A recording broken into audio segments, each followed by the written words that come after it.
I am the brand superhero. What? No, you're not. Do you even know what a brand superhero is? We'll explain in this video in simple terms what is a brand superhero and what you can gain out of it.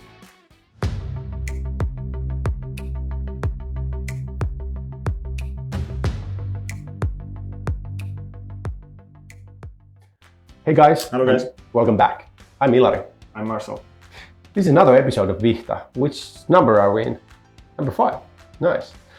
Today's topic is about brand superheroes and what your business can gain out of it. But let's go back a bit of history. So, Marcel, could you please explain what is a superhero actually? Yeah, superhero is basically coming from the 30s. We have to go back to war times America, when there were so many negative powers and people were looking for something to gain energy, and these were the cartoons. If you think about Captain America, it gave an identity for the American nation, a good balance against bad. Yeah. So in today's world, what about brand superheroes? What is that? Well, it's more like not a concrete superhero, it's more like a phenomenon. It's a story behind a backstory behind a brand, and it is something what we need. We need, people need stories because we understand the world via stories better. Human brain is wired to stories. Also, if you think about childhood, kids already understand via tales, learn the word. Well, and everybody is now on internet, social media, connected to stories. So that's why we need to create stories. So basically it's a digital storytelling. That's right. All right. So the first step when creating a brand superheroes is select the type of brand hero you want to be. There are 3 types of superheroes that you can choose from. The first one is the basic superhero, the strong one, like Captain America. The second one is the villain, like the Darth Vader. And the third one is the mentor, the coach, like Yoda in Star Wars.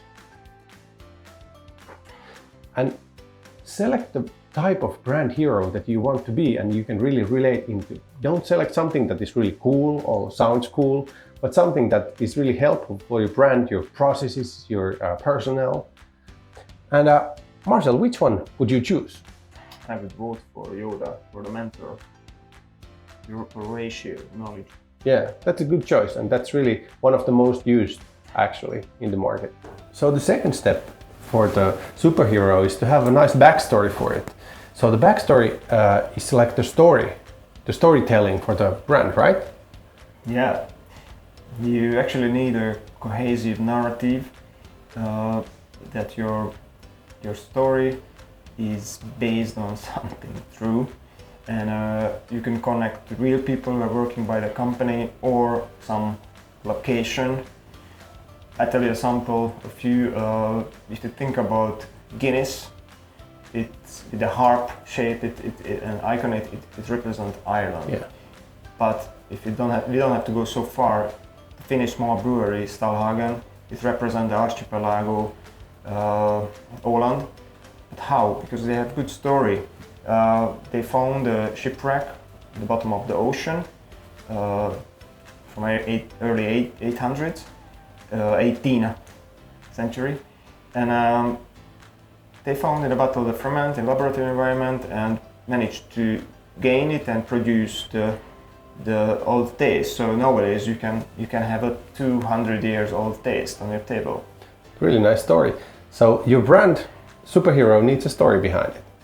So the third one for the brand superhero is to have its powers. So the brand guy needs a superpower, right?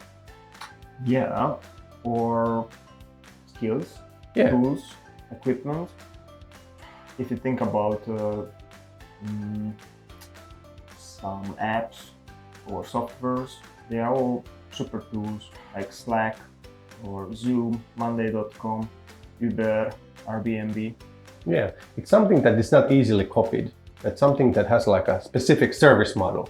Create that one yourself for your company and you can, differ from your competitors. So the fourth one for the brand superhero needs to have its sign, like a calling sign or something that, people can relate into. Can you explain it a bit more, Marcel? Yeah, back in time, superheroes in cartoons, they had something already on their clothes, some symbol or logo that represent them. If you think about Batman, the bat, but it stayed with us. Brands are also bringing their own logos and symbols, and you are also wearing the let's say Nike logo, which represent dynamism and power, and you're wearing it happily because it gives you something power. You wear it and you go to do sport. Yeah, exactly. So create a symbol that people can wear proudly, like Nike, or here is a Kodak. So the last part that your superhero needs is a mission. For example, WWF has a mission to make a world better place or save the ocean. For example, there would be like an oil leak in the ocean. WWF would gather all the super troops to help to save the ocean, right? Yeah, the hero, it means nowadays empathic. Your company is supposed to be more empathic than just concentrate to money. You earn money, but also pay attention about people. And we can call it greenwashing, but in the end, the goal is positive. And it's a fact that the top empathic companies, they generated way more earnings than the others. Yeah, that's true. So have a mission for your company and make sure it's green. In summary, there's only 5 steps of creating a brand superhero. The first step was to select the archetype for the brand. There was the superhero, then there was the villain, and then there was the coach. Please choose the one that your brand can really relate into. The second was tell the story behind your brand, cohesive narrative. And the third one is the superpower. Your brand needs a superpower that you really separate your brand from the gray mass of other brands. The fourth was don't forget your symbol.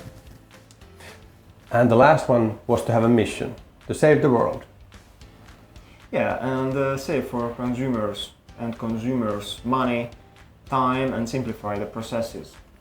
Yeah, that's it. That's how simple it is. Let's go make brand superheroes.